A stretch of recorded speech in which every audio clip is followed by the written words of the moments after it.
Hi, everyone. Welcome to our webinar this afternoon. This is Kristen, and I serve here at Philanthropy New York as our VP of Member Services. And I'm joined by two of my colleagues, Krista Ovales, who's our Learning Services Manager, and Allison Goldhagen, who's our Member Services Manager. Before we dive into the webinar, we're just going to cover a few housekeeping notes. We, as you see on the front screen, we've muted all of the phones, and we'll take questions over chat. So please feel free to chat in questions throughout the session. Allison is going to respond to questions that she can over chat and then flag some that would really benefit from kind of talking through a little bit in more depth over the webinar. So if we run out of time and don't get to a question during the webinar, we'll provide our follow-up, our contact information at the end too, just so we can follow up by email and answer any lingering questions. So we're going to talk, here's our agenda for this afternoon. So our objective overall is to give you as much information as we can about the Young Leaders Breakfast Club program so you can decide if you want to apply and if it really feels like a good fit for where you are in your career right now. Since the program requires a significant commitment on your part in terms of time and energy and really most importantly enthusiasm, we want to make sure that you're well versed in what the goals and the structure of the program are, the expectations of participants, who the target audience is, and the time commitment required so you can decide if this is going to be a good fit for you. So I know that on the event page for today's webinar, we provided a brief sketch of the program. And if you didn't have a chance to read through that in more depth, I would encourage you just to go back to that too, because that does include kind of the program details, and then we're going to go into each of those areas in more depth this afternoon.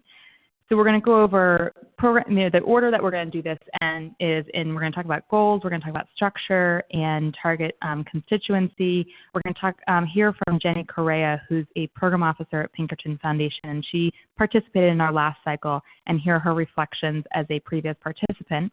We'll talk about roles and responsibilities, who the mentors are, the time commitment involved, eligibility, and then we'll finish up with talking about the application process and selection process. So again, feel free to chat in your questions as we go. So I'm going to give you a little bit of background about how this program came to be to set this in some context. Philanthropy New York's mission is to promote effective and strategic philanthropy by building the capacity of individuals and the philanthropic field as a whole. And we've been supporting grant makers for more than 35 years, and over this time we consistently hear from members that the association gave them critical support earlier in their careers by providing them with both opportunities to build essential skills and connecting them with other professionals in the field.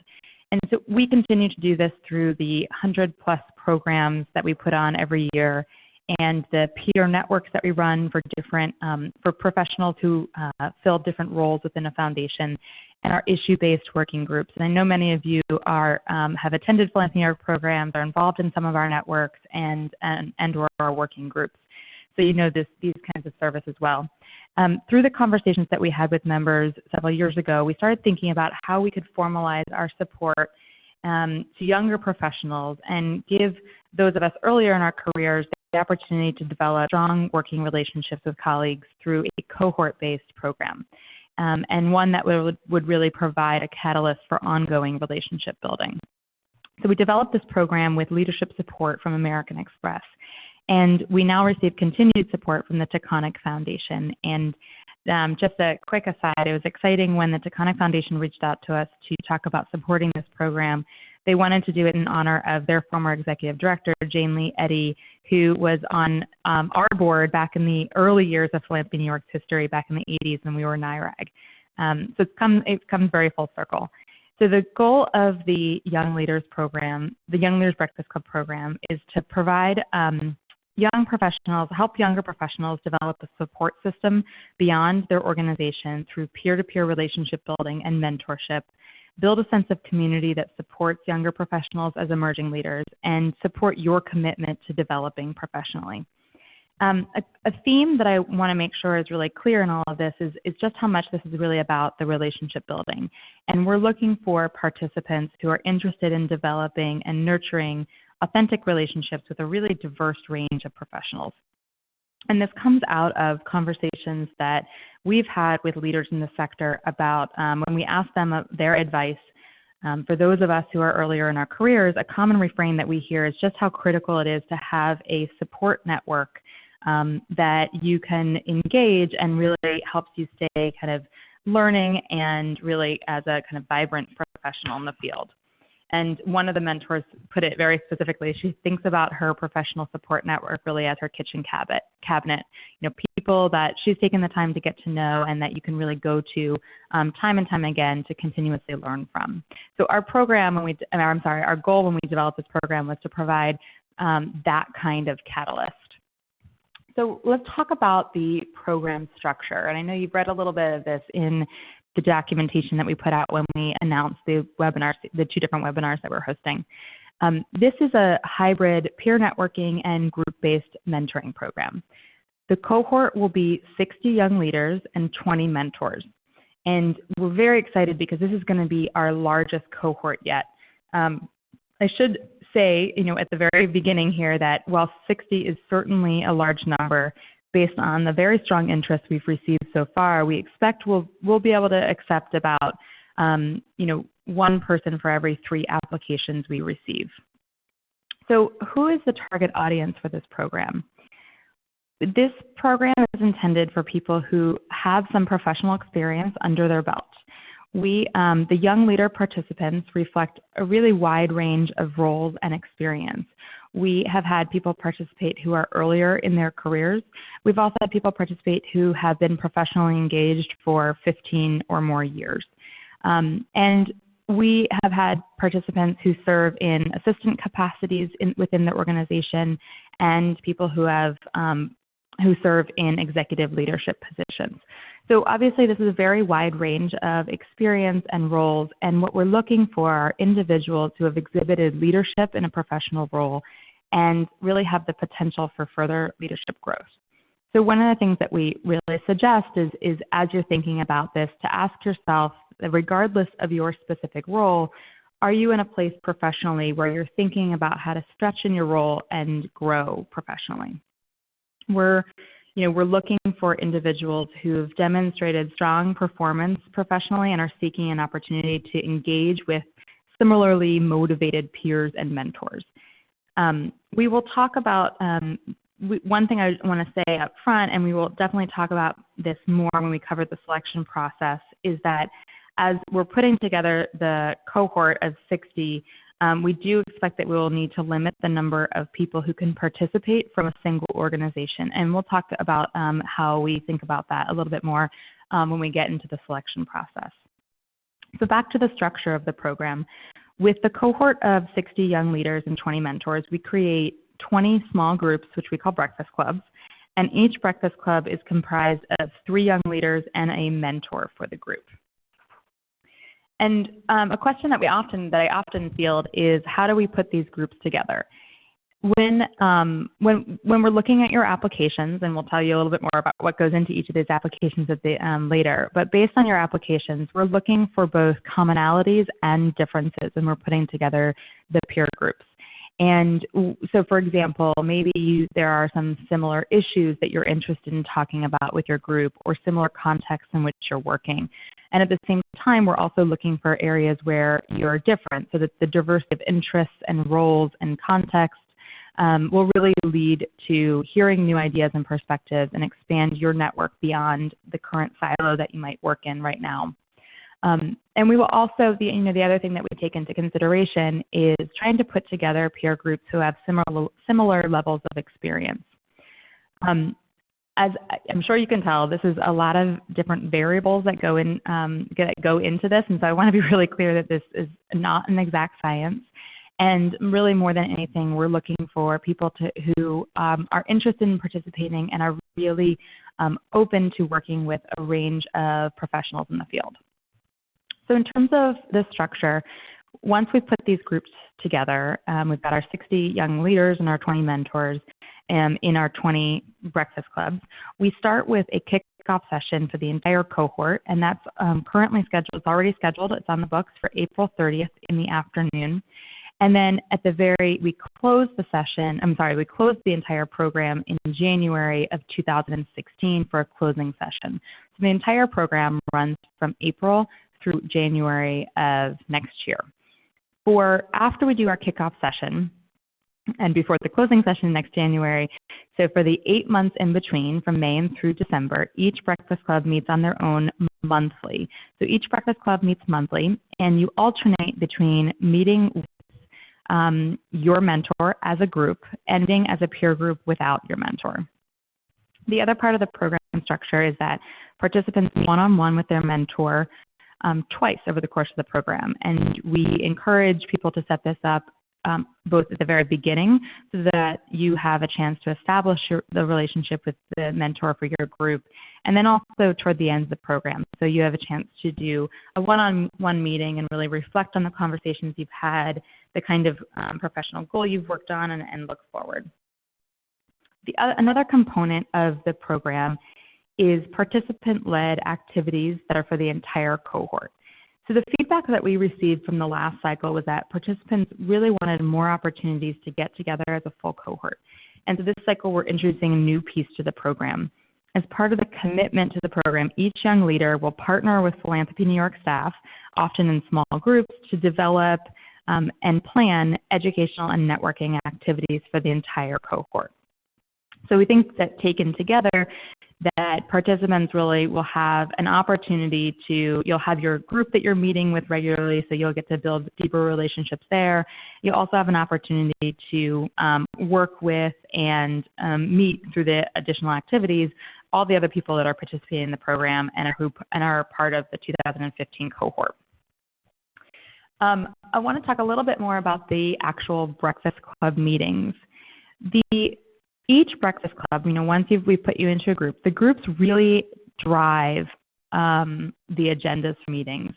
And just backing up before we actually talk about the agendas, even from a logistical point of view, the groups decide when and where they'd like to meet. And so often groups have mixed it up with doing a combination of meeting at each other's offices and taking turns hosting your meetings, and sometimes meeting over coffee or lunch for a more informal setting.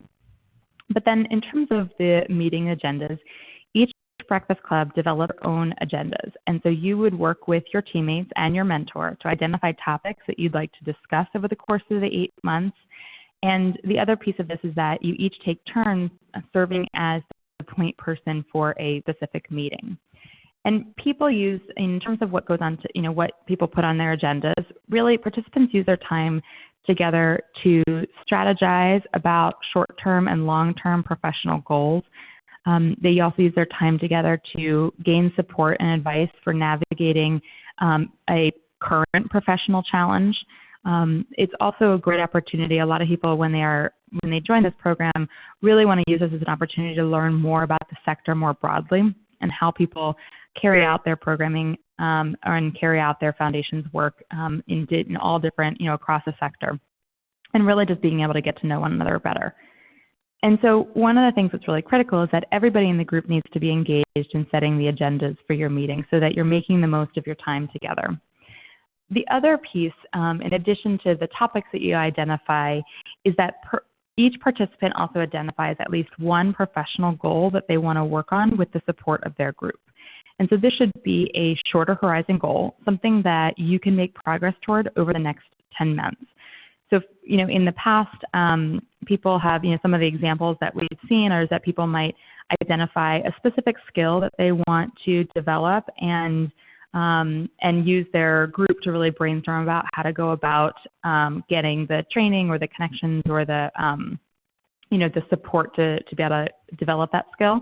Or if there's a particular stretch project that you want to work on, or if there's different ideas that you want to explore, like if you're considering board service or you're trying to think through kind of further education in terms of graduate school, things like that. And your Breakfast Club provides a confidential space to get support and objective feedback from your peer group and from your mentor.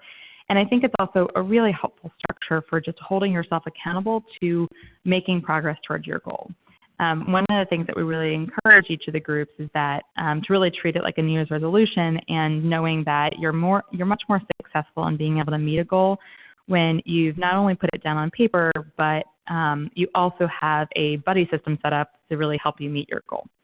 So when you're working on your goal, we do share with the entire cohort. There's a template that one of the participants that participated in our pilot developed, and we've used it as a resource, is a template to kind of help you get started. And it really encourages you to think through on your own and then with your group the strengths that you have that will help you meet your goal, any of the barriers that you may have already identified, and kind of really breaking down what are the action steps that you want to take. And so you get to use your group as a sounding board and a resource. And just as much as you'll be responsible for coming to your meetings kind of prepared to give your group kind of a recap of where you are and what action steps you want to take and how they could be supportive, also coming to your group to be able to provide that kind of support for your other group members. So in all of this, I mean, one of the key messages that we want to make sure that you walk away with today is that the content of this program is really participant-driven and participant-led. Philanthropy New York, as staff, we don't set the meeting agendas for your groups. You really lead this. And so it requires both a commitment and an interest in working collaboratively and really bringing strong project management skills to the table so that everybody can effectively contribute to being able to set agendas and do the appropriate kind of follow through. One of the questions that we've received about the work, it was actually a question that we received on the last webinar, so I wanted to share the feedback that we gave then, was about whether or not the group, setting a goal and working with your group is about developing a very specific skill or working on a broader professional development to be a more well-rounded professional. And so one of the things I just wanted to raise is that Philanthropy New York offers a ton of programs that are around very specific skills development. So for example, last year, we do not last year, but every year we do our annual financial due diligence series. We run, another example is we run a 3-day workshop for new program officers called Essential Skills and Strategies for New Grant Makers. And then every year we do skills-based programming on different topics. So last year we did one around developing and running effective convenings. And as I hope that you know, in addition to Philanthropy New York, there's lots of different places, organizations out there that, like the Support Center, that offers trainings on very specific skills, like building effective supervisory relationships or public speaking or project management. So I say all of this is to say that as you're thinking about whether or not this program is a good fit for you, I would definitely encourage you to think, like, if it's a very specific skills development that's really motivating you, then it might make more sense to pursue opportunities that are about that particular skill, because this program really provides much more of an open space for sharing ideas and getting feedback from peers and from your mentor. And while it will absolutely, often people are absolutely working on specific skills, it's a much kind of broader approach in terms of kind of career development.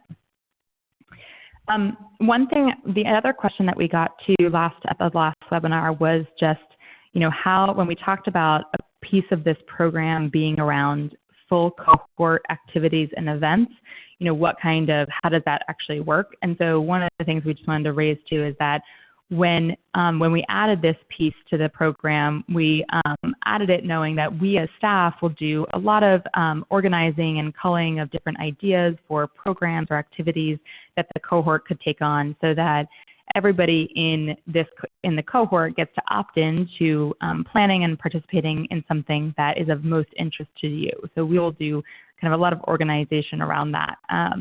And we expect that some of the activities, we'll do some events that are more social, like happy hours. We'll do some more educational sessions that people might be interested in planning. We also have been brainstorming some ideas where the cohort could participate in activities that are about kind of sharing information with the entire cohort. So just different ways where everybody gets to be involved with providing value back to the entire cohort. I hope that what you've gathered here is that the way that we've structured this is that the program really focuses equally on peer relationship building as it does on mentorship and being able to get feedback and advice from the mentor that is assigned to your group. One thing that we sometimes hear is that some participants are really much more interested in a one-on-one mentor experience, and I encourage you to think about that quite a bit to be honest with yourself about if that's really what's of most interest to you. And because this program is focused very equally on the peer relationship building and mentorship, that if you're really interested in more of a one-on-one experience, that this probably won't be a good fit for you. And so we're really looking for participants who are as invested and interested in learning from their peers as they are from their mentor. I'm going to turn it over to Jenny in just a minute, but before I do, one of the things that you'll hear Jenny talk about is thinking about this program as a catalyst and a real platform from which to kickstart your relationship building and thinking about kind of really getting clear on some kind of career development and professional development things you want to be focusing on in the next year. And so I'm going to have Jenny kind of talk about what her experience with the program and how it was successful and kind of what contributed to that success. On the screen, I know it is a little squished, but we have a couple of quotes that we pulled out from our evaluation of the program last time about what was the most valuable part of this experience. So as I mentioned, Jenny is a program officer at the Pinkerton Foundation, and I've asked her to join us today to share some of her reflections on the experience and really kind of what contributed to her group's success. So I'm going to have Crystal's going to unmute Jenny's line so we can hear from Jenny in just a second. Jenny, are you there? Yes, I'm here. Hi, everybody. I'm really excited to be on this call right now because I have to say that being part of the Young Leaders Breakfast Program was definitely a great experience for me, and I gained so much from it, and I'm still connected to the people that were in my group. So definitely highly recommend it. And I think what made it such a great experience, and I think what some of the things that you should think about as you're deciding whether or not to be part of this program is that the people in this group are if this is a field that you're really passionate about and that you see yourself in over the next 20 years, then the people in this group are the same people that are going to be there with you over the next 20 years as well. So building that network now and having those connections would definitely be helpful for you. I do have to say it does take a lot of time, energy, and effort in order to make it a successful group. And for me, one of the things that we definitely did was I think we went beyond what was sort of the basic expectations of what we were expected to do, like the monthly meetings. We emailed each other back and forth a lot. We met even more than once a month on some occasions, and we still stay connected today. I'm having lunch with one of my peers in a couple of weeks, so definitely that connection remains throughout, hopefully throughout your career. So what I would love to talk a little bit about is just some of the differences between the types of meetings that happen. So in our meetings with our mentor, what was great was, I don't know if this was a purposeful decision that was made or it just so happened to be by accident, but all of the people in our group came from foundations with a youth focus. So we were able to share a lot of those experiences that we've had being program officers and working at a foundation and working with youth programs. Some of us shared grantees, and we also shared a lot of the ways that we gather data or go on site visits. And so it was great that we had that thing in common, and that we were able to sort of explore that because we were able to sort of bounce off ideas from each other in a way that was very beneficial for all of us, I think. So that was really great to have, especially with our mentor there, as well as just every time we met, we did some type of icebreaker activity. So one that sticks out of my mind was the elevator pitch. So all of us coming with our elevator pitches and sharing that, or our resumes, updating our resumes and reflecting on that with each other. I think those were just great activities to do that helped us professionally, but also just great to get to know each other as well. And then in our peer meetings, what I liked was that we were able to discuss sort of some of the, well, for me and personally, some of the insecurities that I felt, and just to see whether or not the other peers sort of shared that with me, and we were able to talk about those types of things in a way that we maybe wouldn't have with our mentor, especially in the beginning when we didn't know our mentor really well. I have to say, though, that like I mentioned before, it does take a lot of time and energy and effort, and you have to be sure that this is something that you can commit to over a long period of time, because in our group we did lose one member who moved away, unfortunately. So while it did have an impact on our peer meetings, I think for me and my other mentee, we were able to get through that and still make it a successful meeting. So some of the things that we did that were great was that we got to go to each other's foundations and had just some informational interviews with the other staff that worked there. So that was great to just even build our network even bigger, and just learn about how different foundations worked. It was very interesting because, I think you probably have heard it so often by now, but how if you've met one foundation, you've met one foundation, because each one is very different from the other, and that was so true even in our group. And just learning about each other's structures and how it works internally was great, just to get a better sense of the different types of careers in philanthropy at different types of foundations. So what I think I wished during my experience there that I could have had, or I could have had known more about, was when I started in the program, I was just a few weeks into my job, so I didn't really know what to expect as my role. So all of my goals were like, well, how do I do my job as a program officer well?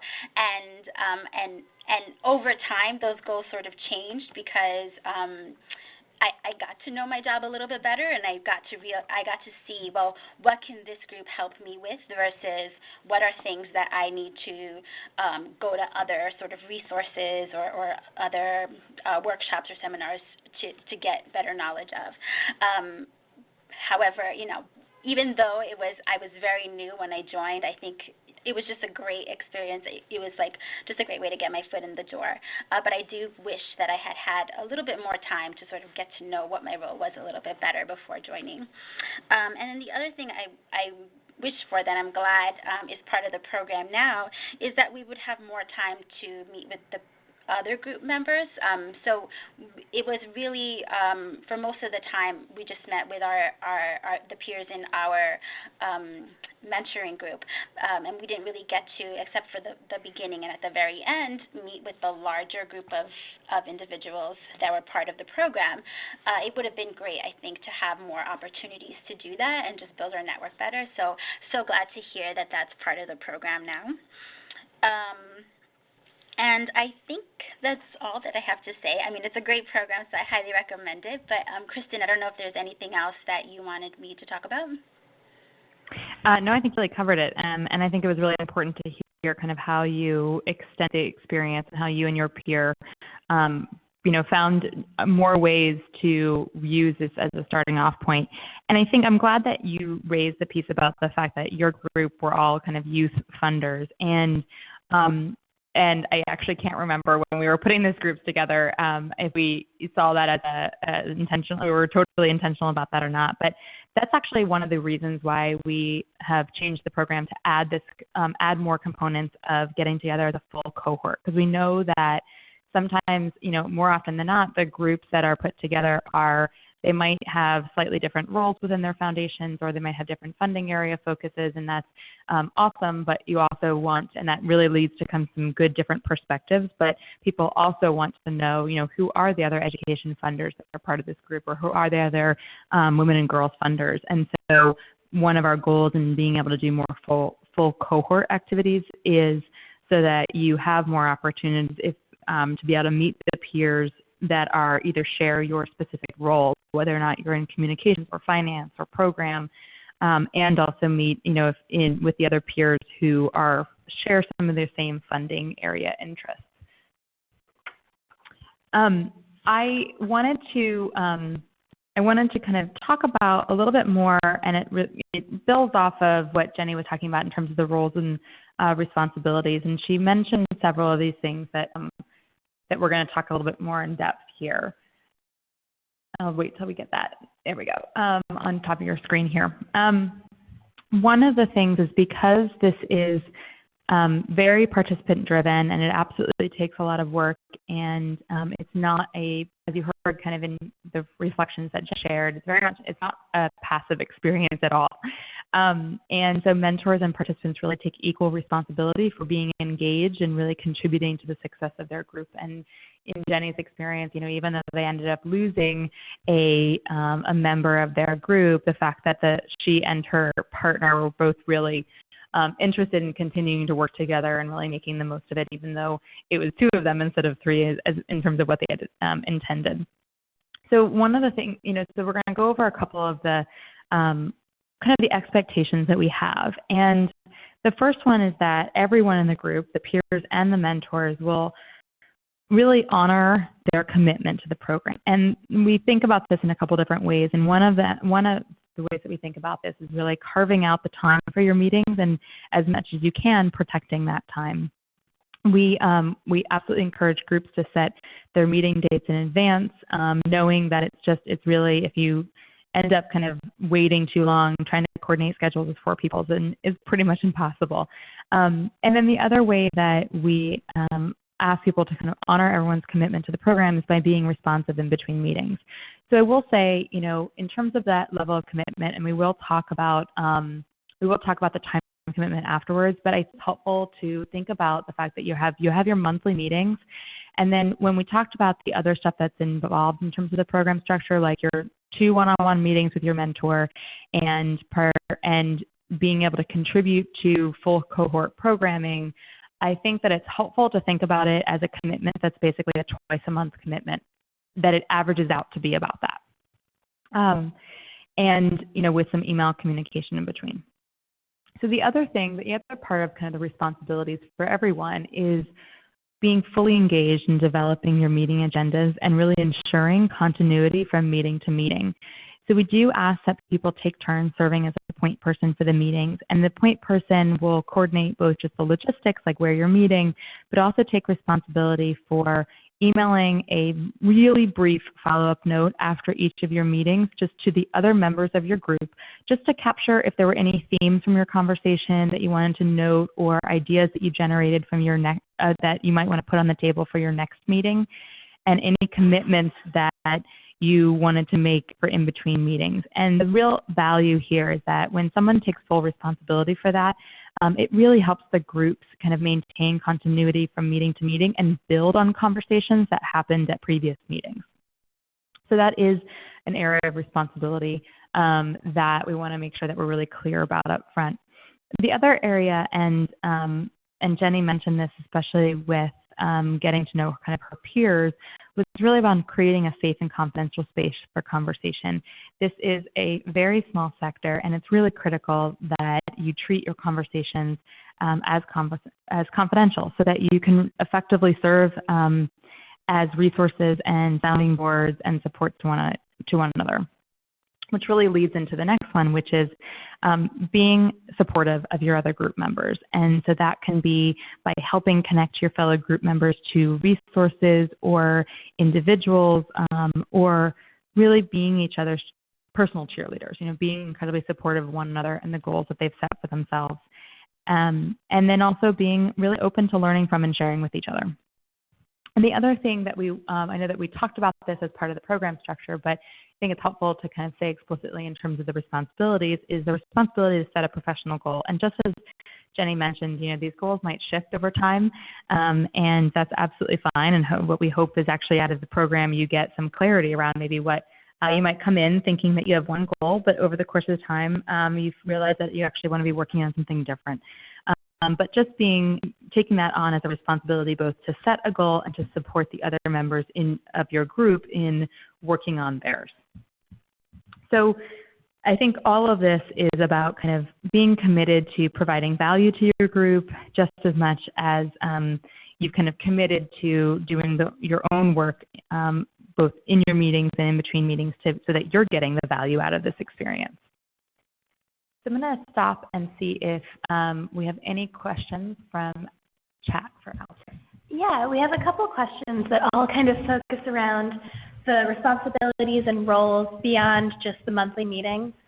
So a couple people were asking about, what do in-person meetings potentially look like beyond just the once a month, and how many hours on average that would kind of take out of their office time, and about communicating to their group beyond just that monthly meeting, if that was encouraged and what that might be able to look like.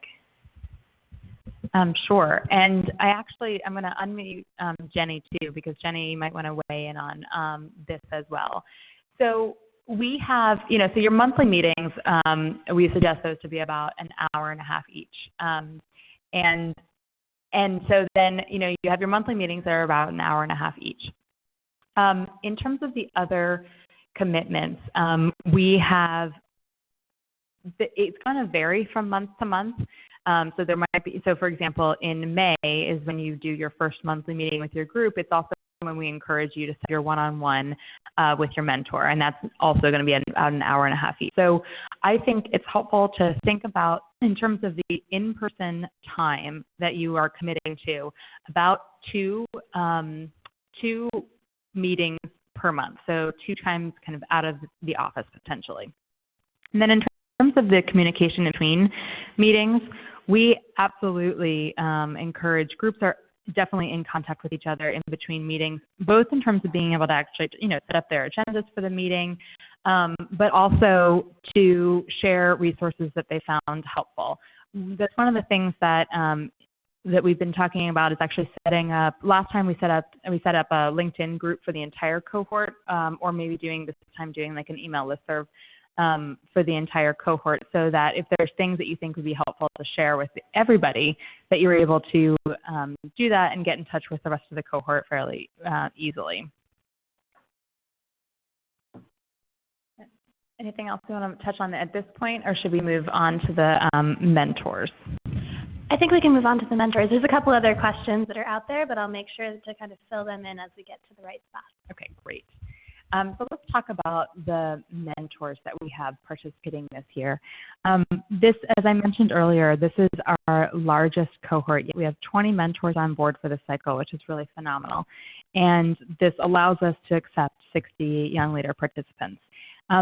What we engage, excuse me, we specifically engage a group of mentors who serve in different capacities within their institutions. So you'll see, and you see this reflected in the titles, that some of the mentors are in executive leadership, program, grants management, finance, operations, legal, philanthropic advising.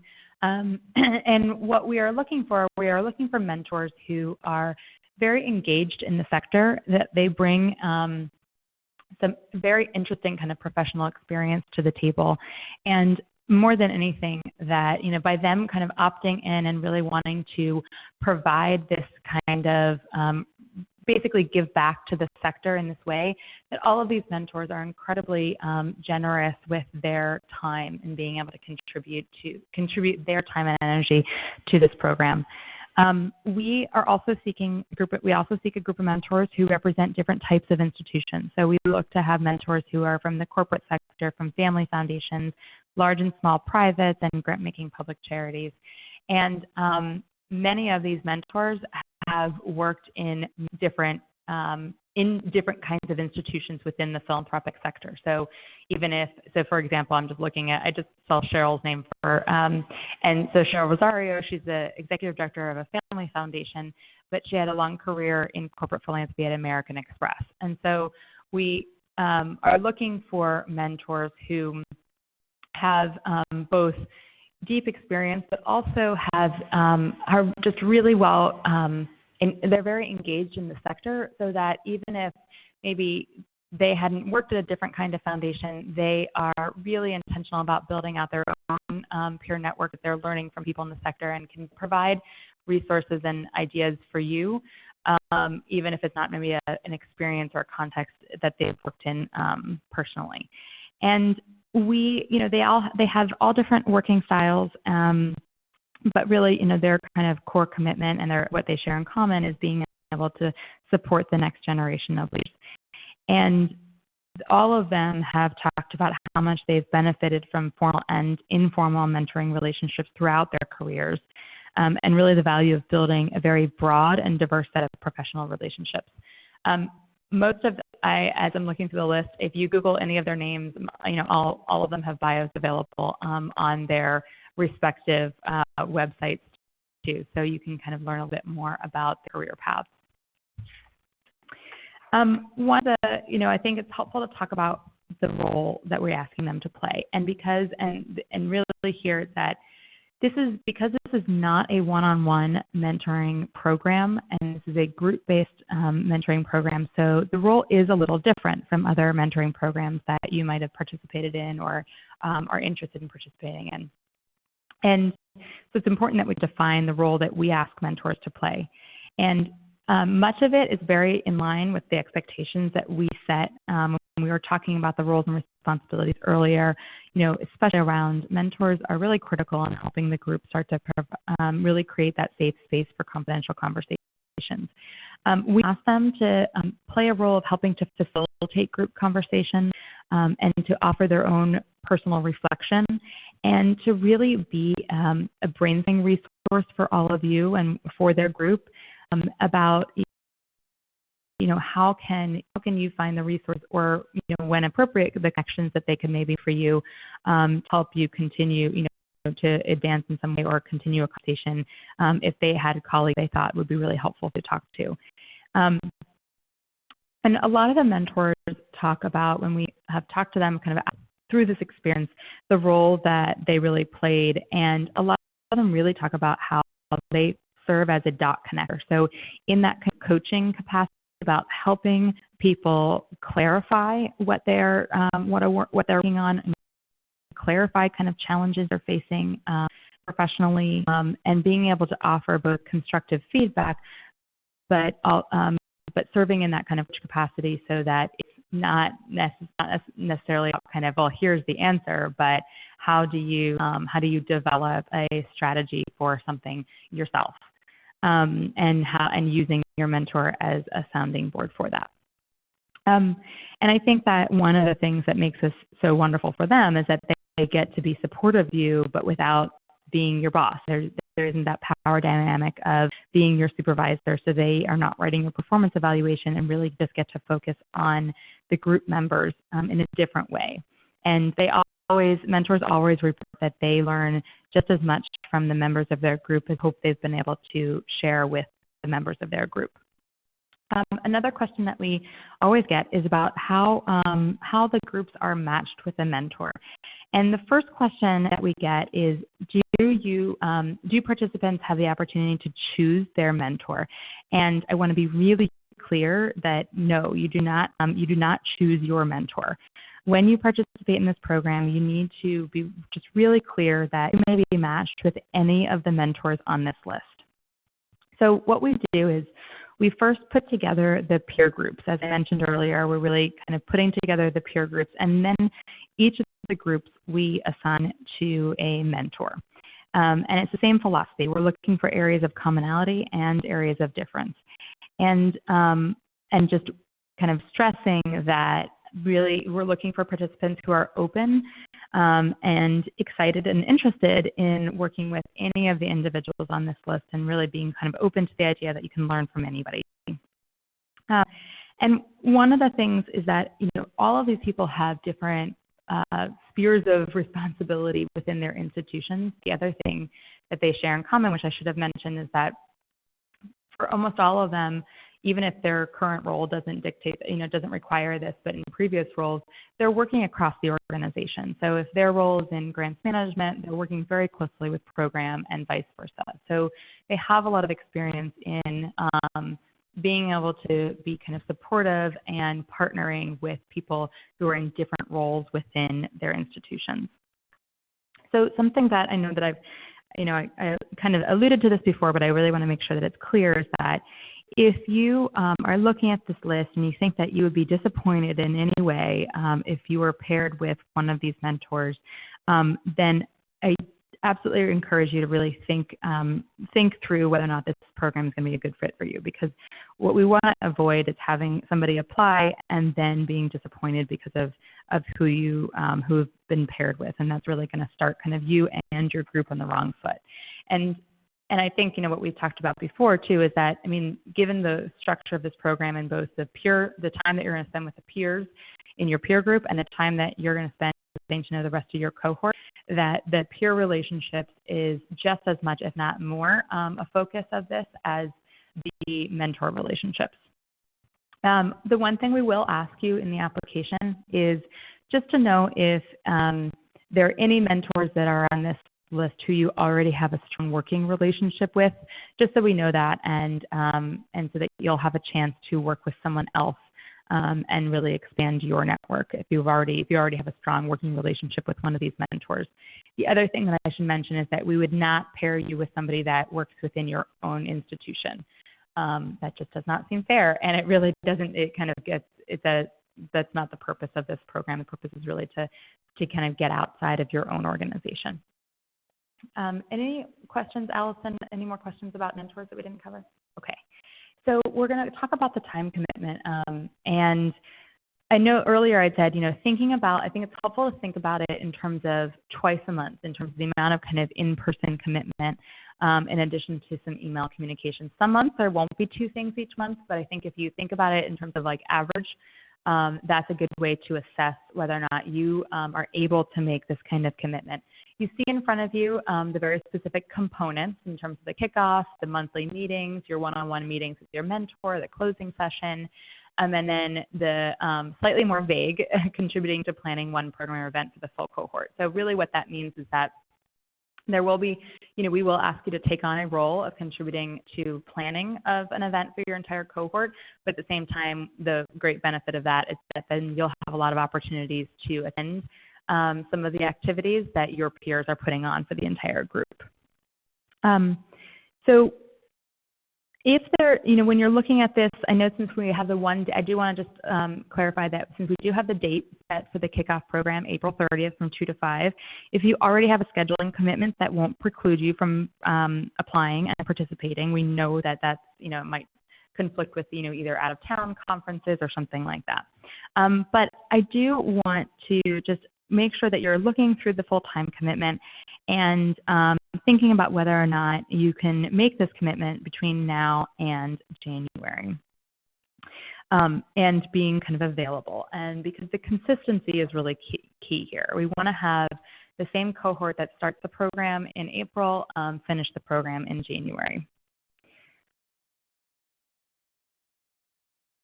The other thing that we listed here that I just want to add because I haven't mentioned it yet is just about participating in a program evaluation. As you heard from Jenny, their cohort gave us a lot of great feedback about developing how to really extend this program. And so we take it really seriously. And so as part of the time commitment, we do ask that all of the participants complete an evaluation at the end of the program.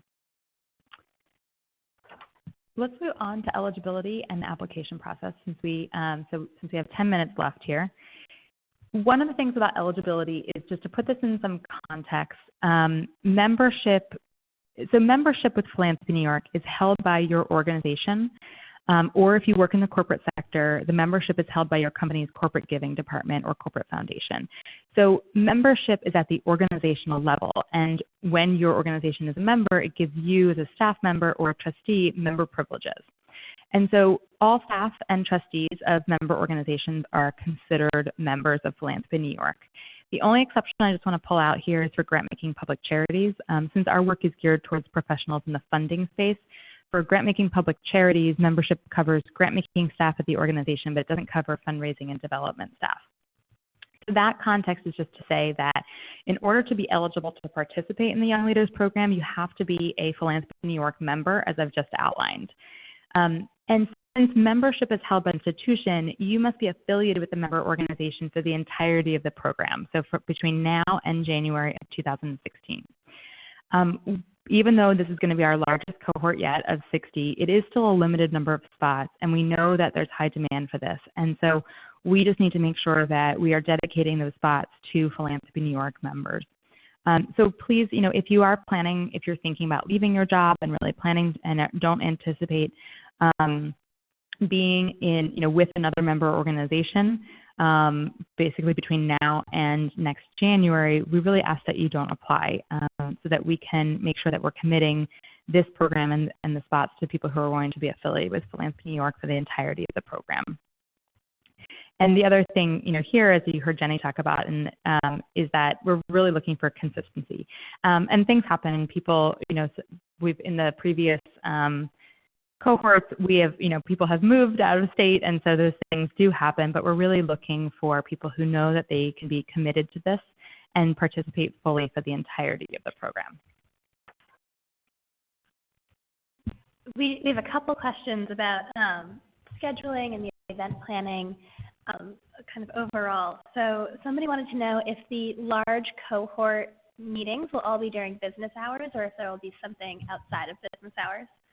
And as for the event planning that the entire cohort will kind of help participate in, will that be everybody in the cohort, scheduling something for everybody to work out with the group? Sorry, let me just...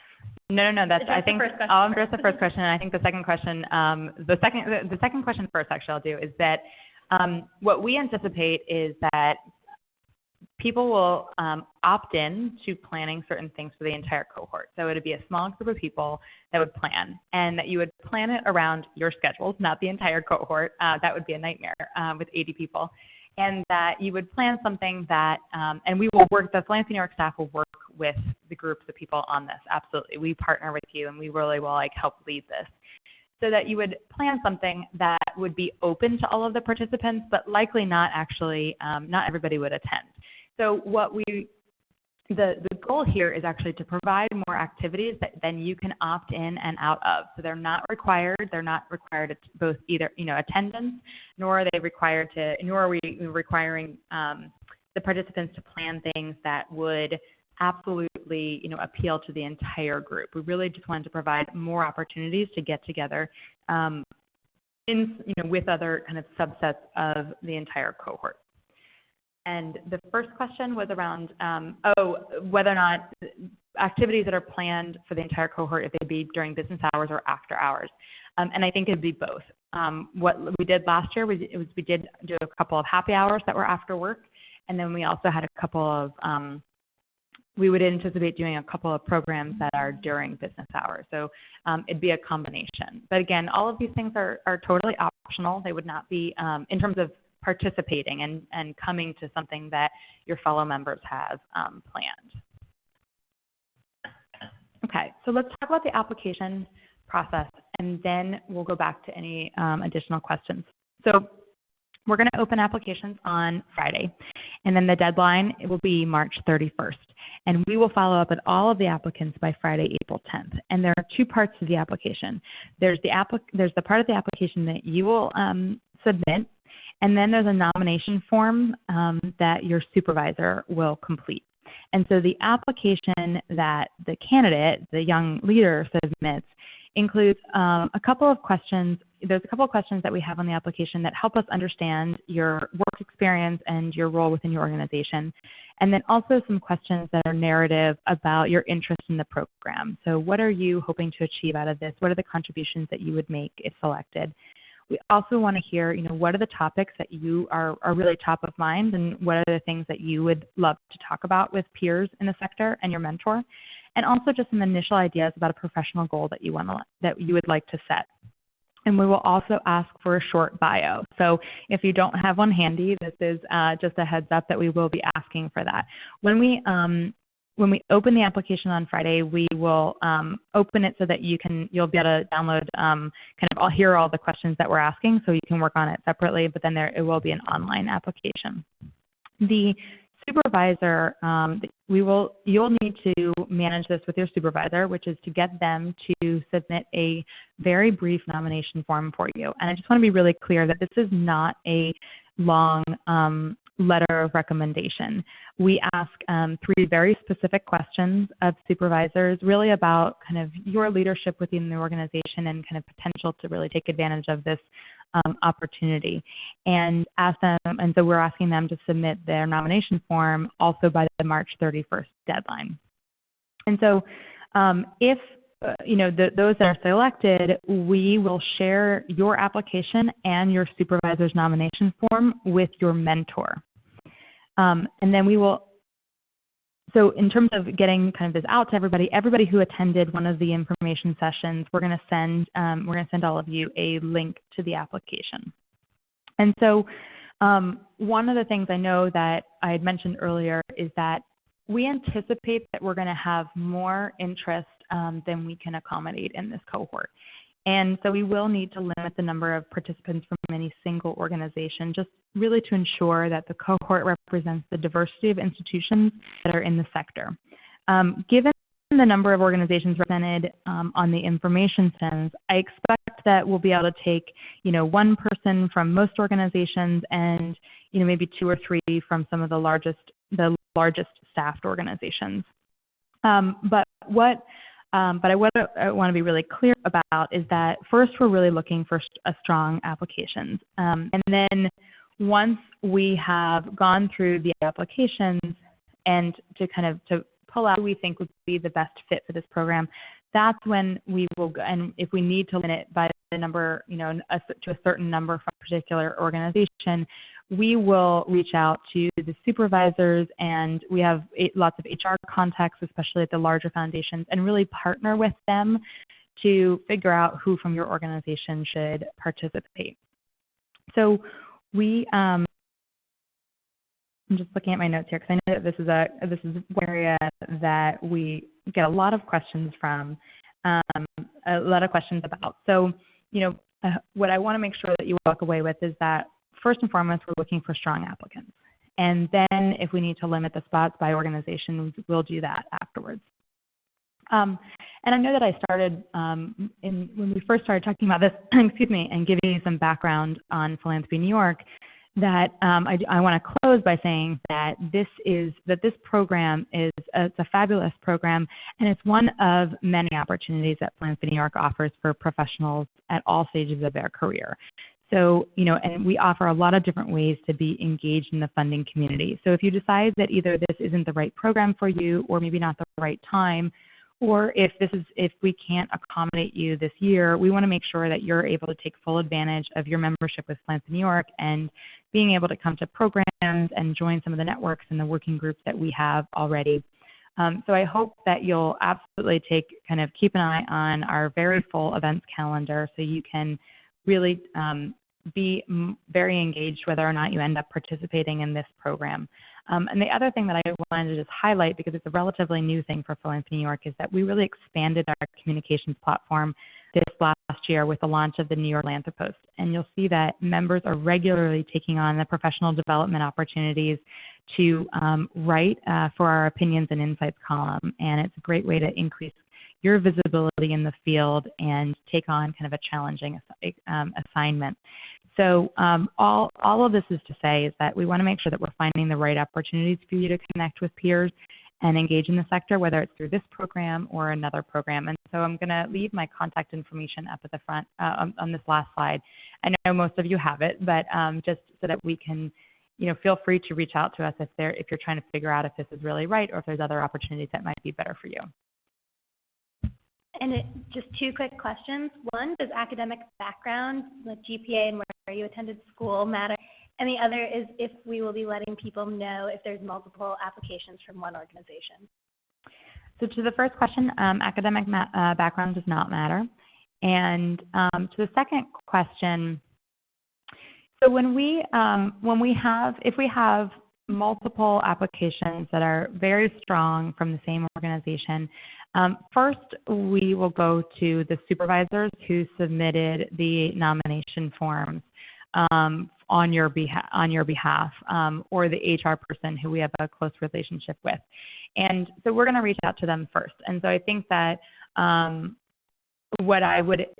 every organization sometimes approaches this in a different way. And so I would really want to leave it more to your supervisors and your HR staff who we're talking with to make that decision about exactly kind of how much to share about that.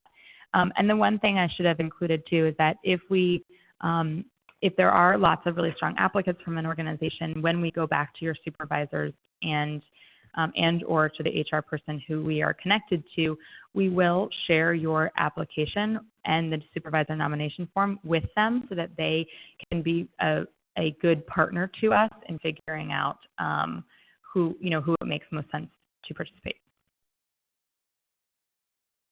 Are there any other questions? There was one about are those participants in large foundations? Oh, absolutely not. We have Philanthropy New York's membership. It covers a tremendously wide range of foundations. So, and the interest from this is certainly reflective of that. There are very small family foundations, very large private foundations, and everything in between. So I realize that we've hit our 2 o'clock mark, and so what we're going to do is we're going to scroll through the questions and make sure the chat history and just make sure that we got to everything, and we'll email out any follow-ups that we think would be necessary. But in terms of a next step, if you have any questions in the meantime, please don't hesitate to contact us, and we'll send out an email to everybody who was on the information session today with the application information on Friday. So I just want to thank all of you for your time this afternoon and for staying a couple minutes over. So feel free to reach out if there's any follow-up.